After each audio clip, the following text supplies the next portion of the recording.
Hello बच्चों, let us understand the solution for this question. Question says that what is the net force in tug of war when rope does not move in any direction. तो मुझे बताना है net force क्या होगा tug of war के case में जब जो रोप होगी वो मूव नहीं कर रही किसी भी डायरेक्शन में. सो फर्स्ट इसमें जो की पॉइंट होगा हम उस की पॉइंट को समझते हैं. सो की कंसेप्ट फॉर दिस क्वेश्चन. सो की कंसेप्ट के लिए हम देख सकते हैं कि अगर हमारे पास कोई बॉडी मूव नहीं कर रही, if a body does not move, body means यहाँ पे रोप से है.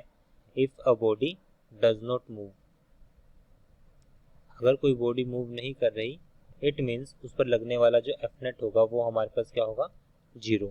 तो अब हम इसके सॉल्यूशन पर आते हैं. Solution for this question.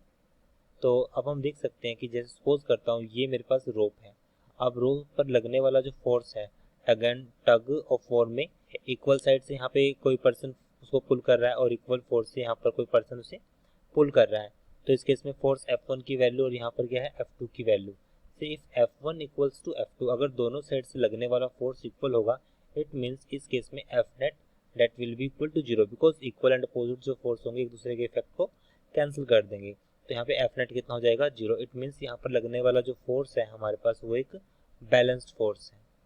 वो हमारे पास एक बैलेंस्ड फोर्स है. अगर बैलेंस्ड फोर्स है इट मीन्स रोप मूव नहीं करेगी, रोप मूव नहीं करेगी. तो इस केस में हम कह सकते हैं कि नेट फोर्स जो होगा हमारे पास वो 0 होगा. Since rope does not move, जो रोप है हमारे पास वो मूव नहीं करती. Since rope does not move, hence F net is 0. सो इस पर लगने वाला जो एफ नेट होगा वो 0 होगा. I hope you understood this explanation. Thank you.